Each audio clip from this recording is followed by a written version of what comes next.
Good afternoon, and I'd like to welcome councillors, officers and members of the public viewing on YouTube to this meeting of Avon Pension Fund Investment Panel. My name is Councillor Sean Stevenson McGall, and I am the chair of the panel. I will now call out the names of the other members of the panel and ask them to confirm that they are here present. Councillor Chris Dando. Present. Thank you. Councillor Bruce Shern. Present. And we have three independent members, John Finch. Present.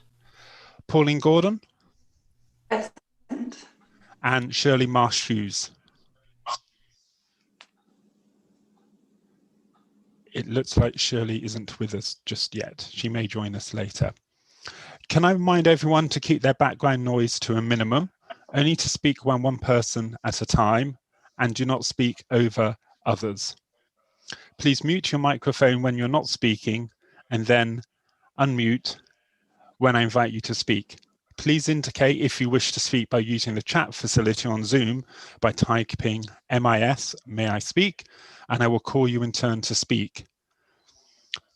Should the panel need to take a vote, in order to expedite a result, I will assume the majority position. So if you wish to abstain or vote against, please indicate in the chat when moving to the vote, even. Shirley, welcome. Please, can you? I've just done the roll call of members. Could you confirm that you are now here? Yes, I am, yes. Thank you very much. Does anyone have any questions?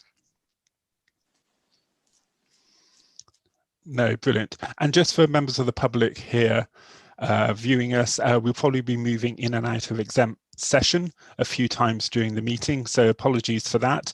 You will just have to keep the channel on and see when we come back to you live. I'm afraid there's no other way of doing that. So item 2 on the agenda is apologies for absence and substitutions. Mark, are there any? No, Chair, you're here.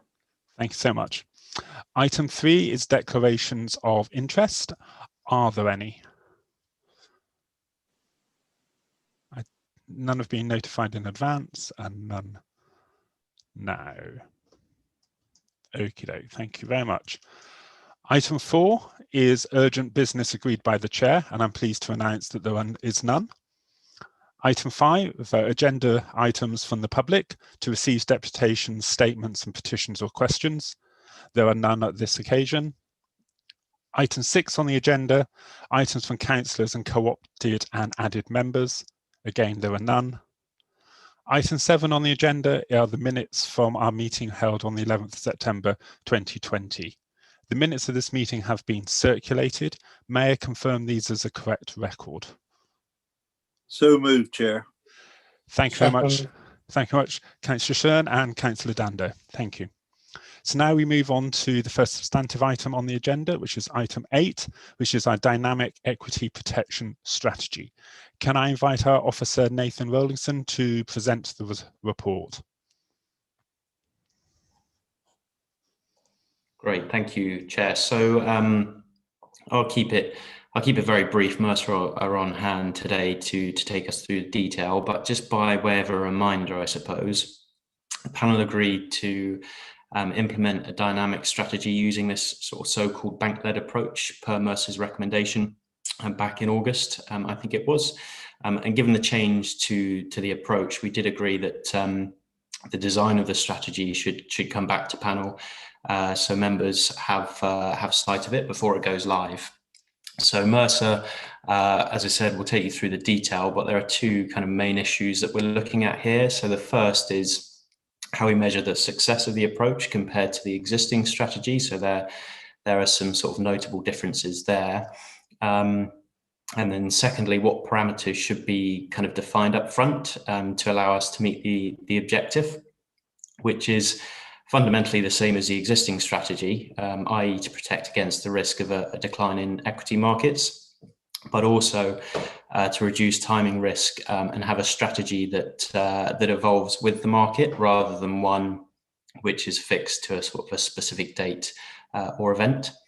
So in terms of governance and the kind of decision-making process, as I said at the top, implementation of the dynamic EPS has already been delegated to and agreed by panel.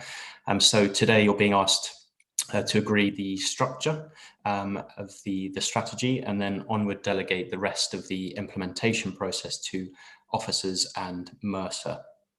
So if I can hand back to you, Chair, to take us into exempt so Mercer can go through their paper. Thank you very much, Nathan.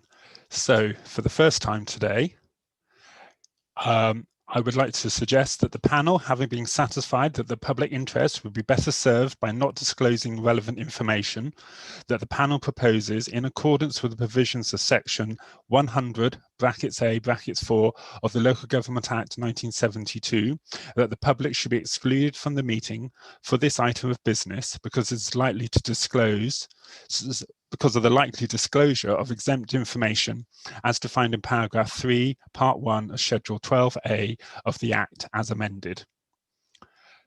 Could I see all those in favour? Well, although I assume the majority position is in favour, so can I see anyone against or abstaining in the chat?